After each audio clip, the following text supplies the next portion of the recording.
Good afternoon, ladies and gentlemen. Again, my name is Nia Nanan. I am the Senior Research Analyst at the CTU, the Caribbean Telecommunications Union.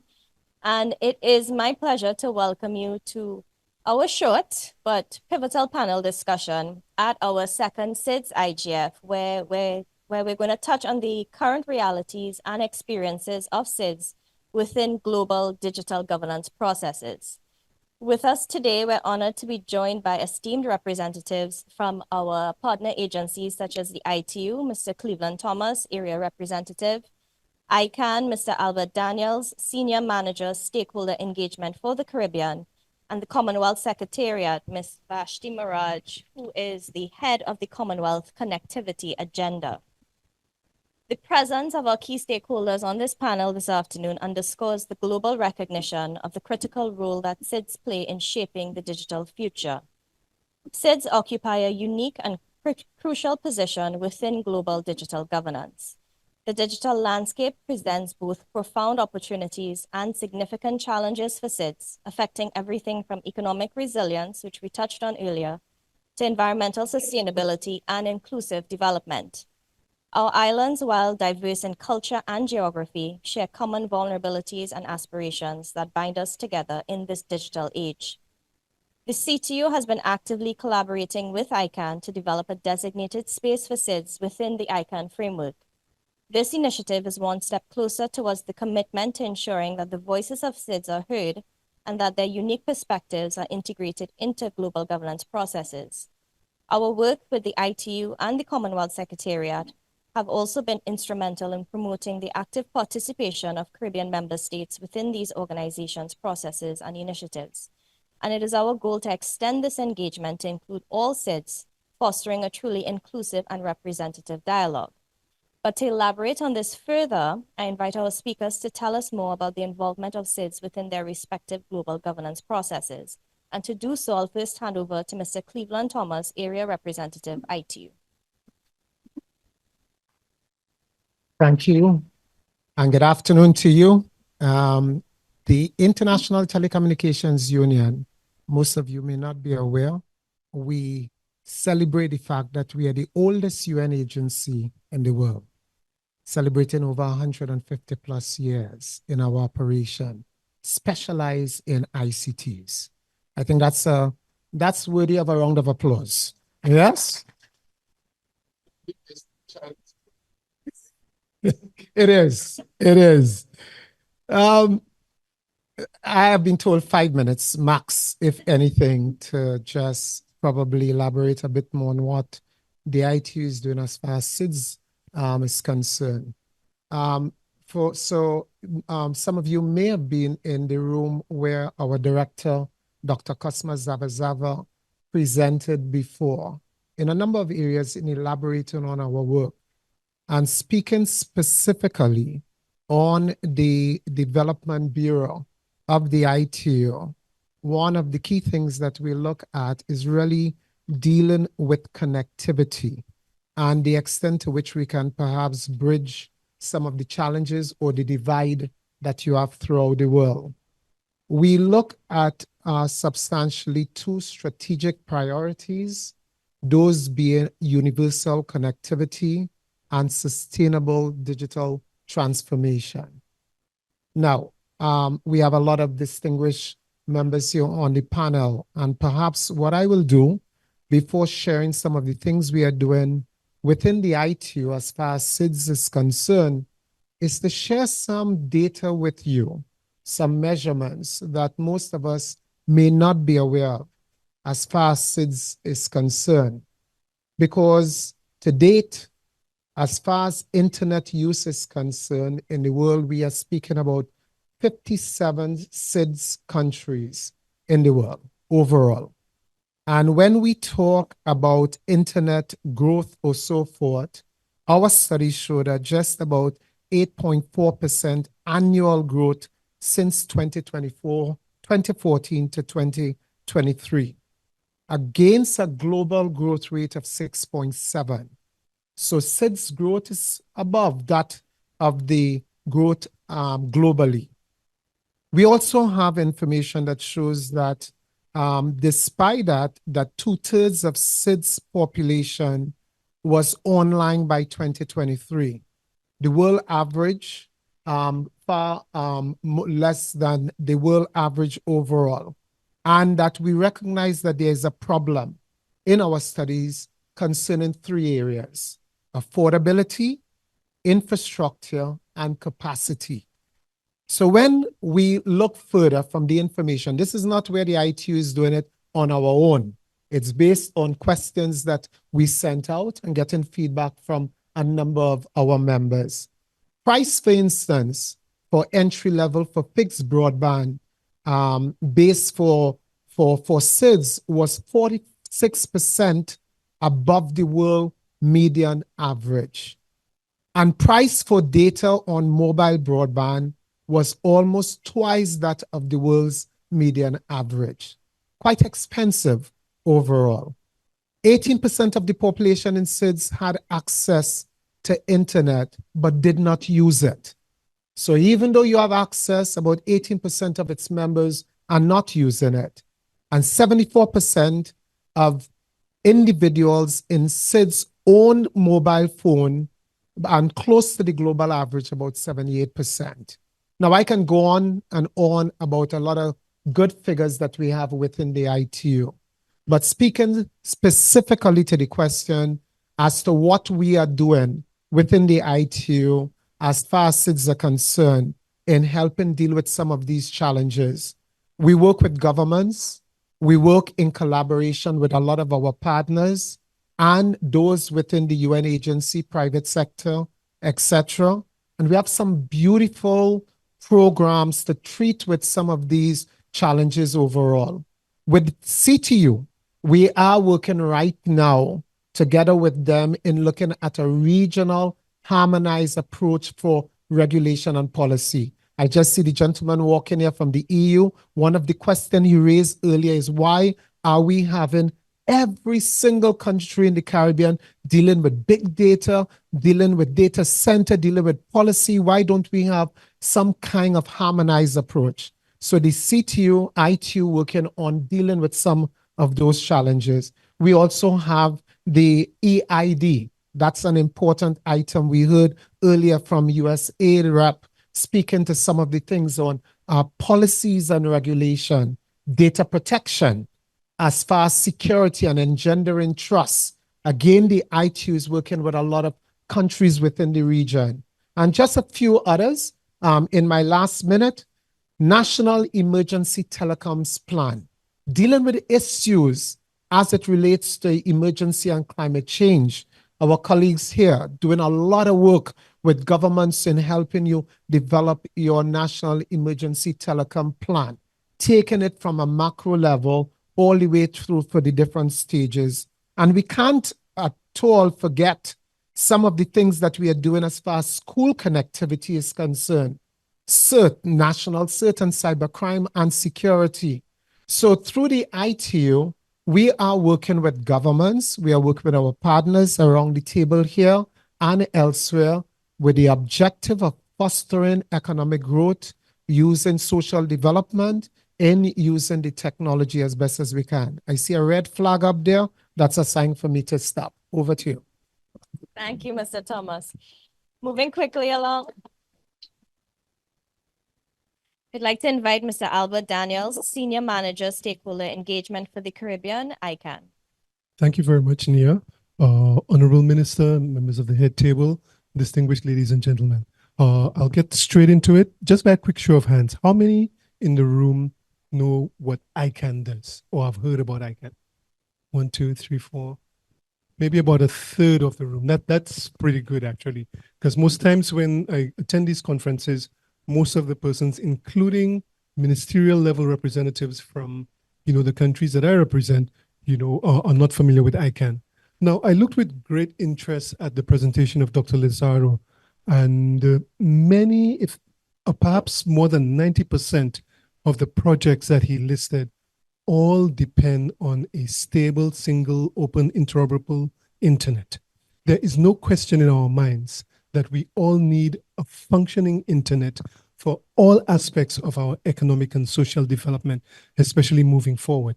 The minister opened his remarks by saying that the voice of SIDS is very important when it comes to internet governance. Now, ICANN is an ecosystem where many, if not most of the decisions, policy decisions with regard to the kind of internet that we have for economic and social development are made. Wouldn't it be a good idea for SIDS to be present in that forum so that their interests, their concerns, their strategies, what they would like to see are actually taken into consideration when these policies are being developed? Of course it would be. The way ICANN operates is that a multi-stakeholder approach is used to identifying policy issues and actually developing policy where governments, business, civil society, academia, technical community, and end users from the 5 traditional geographic regions meet and they decide on what type of internet we end up with. The interesting thing is that the traditional view of geographic regions is used. 5 geographic regions. We have 3 meetings per year.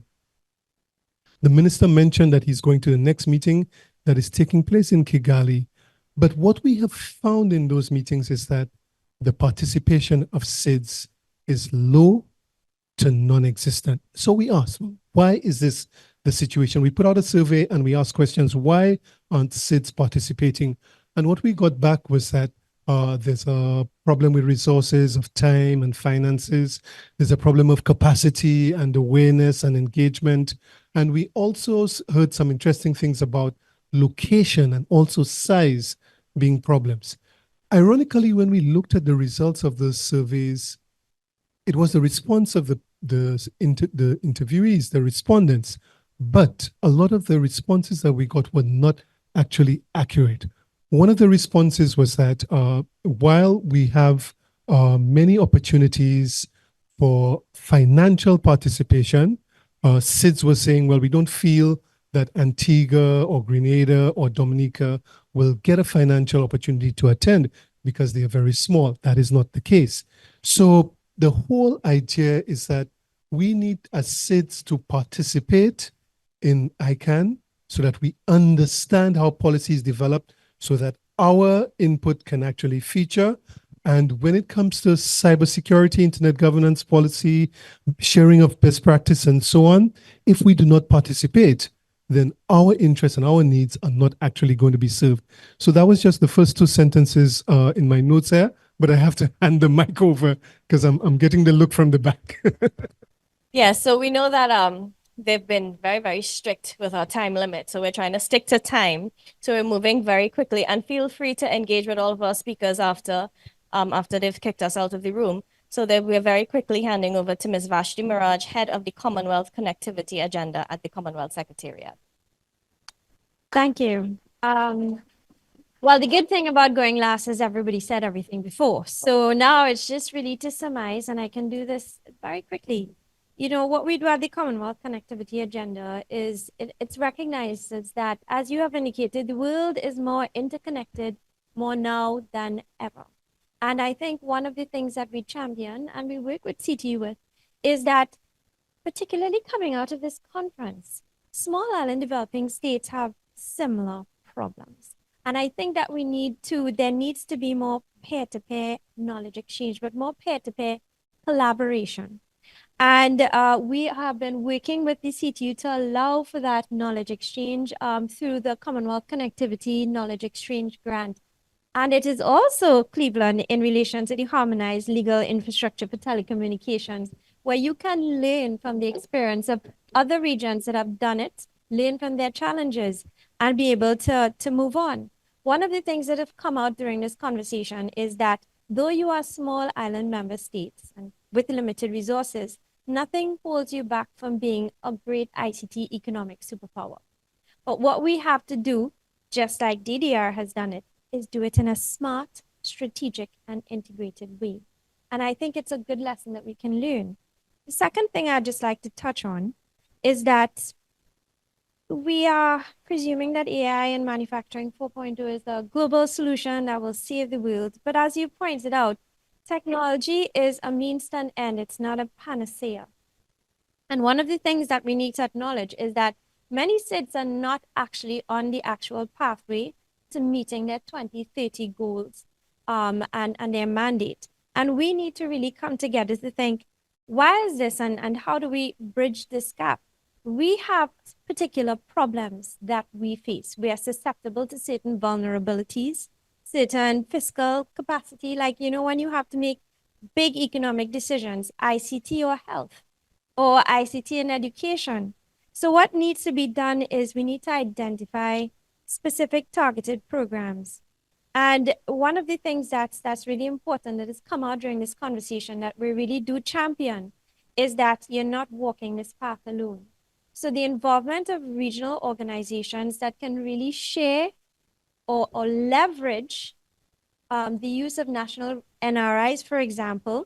I know that you'd even mentioned the Regional Committee for SDI, but by learning and also collaborating effectively on a regional basis, you're able to maximize from economies of scale and even benefit from the experiences of other countries. Yes, 1 minute. So the last thing I have to say is that when we look at appropriate leveraging of opportunities, one of the things that we've noticed, just as there have been a convergence of technology, over the years, you now have telecommunications providers providing every service. Well, there's been a communications in the way, there has been convergence in the way that we need to approach technology. Most governments have a separate department for technology, a separate department for telecommunications, a separate one for youth, a separate one for climate change and sustainability.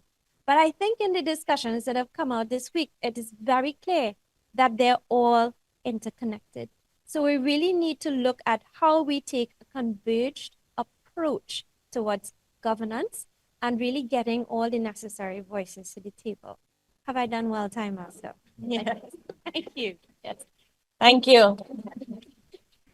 I think we can probably squeeze in one question if there are any questions in the room. Yes?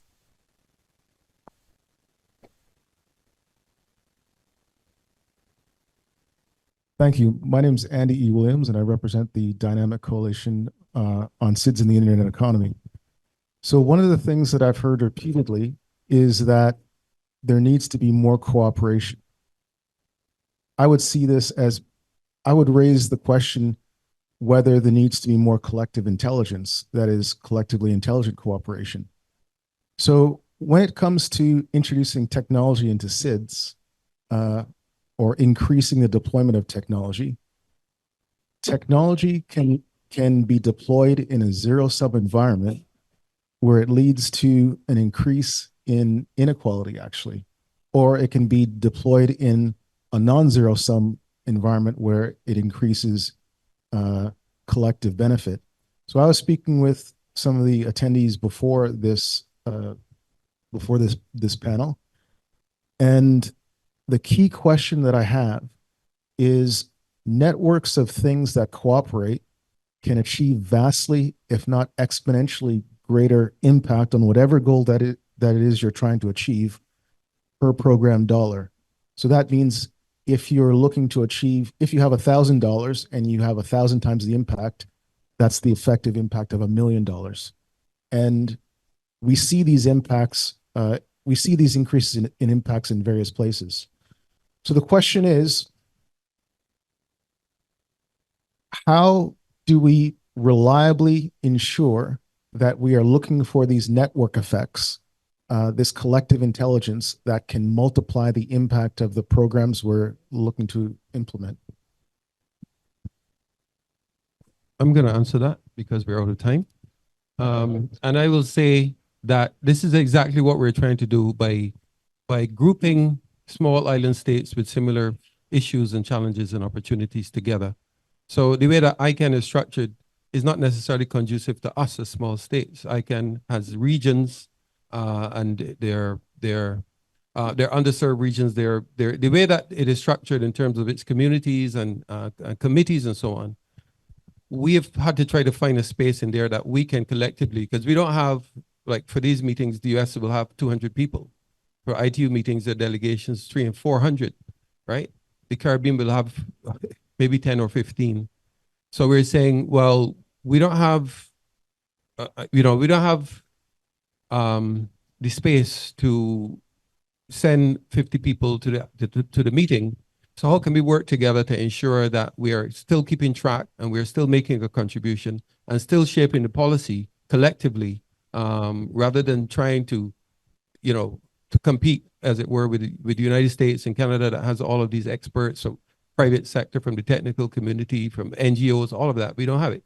So how can we work together? If we do that, then our voices are stronger, our expertise is exponentially multiplied. So we can talk about it after, but we're completely out of time. I will pass over to Nigel to just give some next steps, and you can also close off the session. And we want to take an official photo and just give a few tokens to our keynote speakers. Thank you.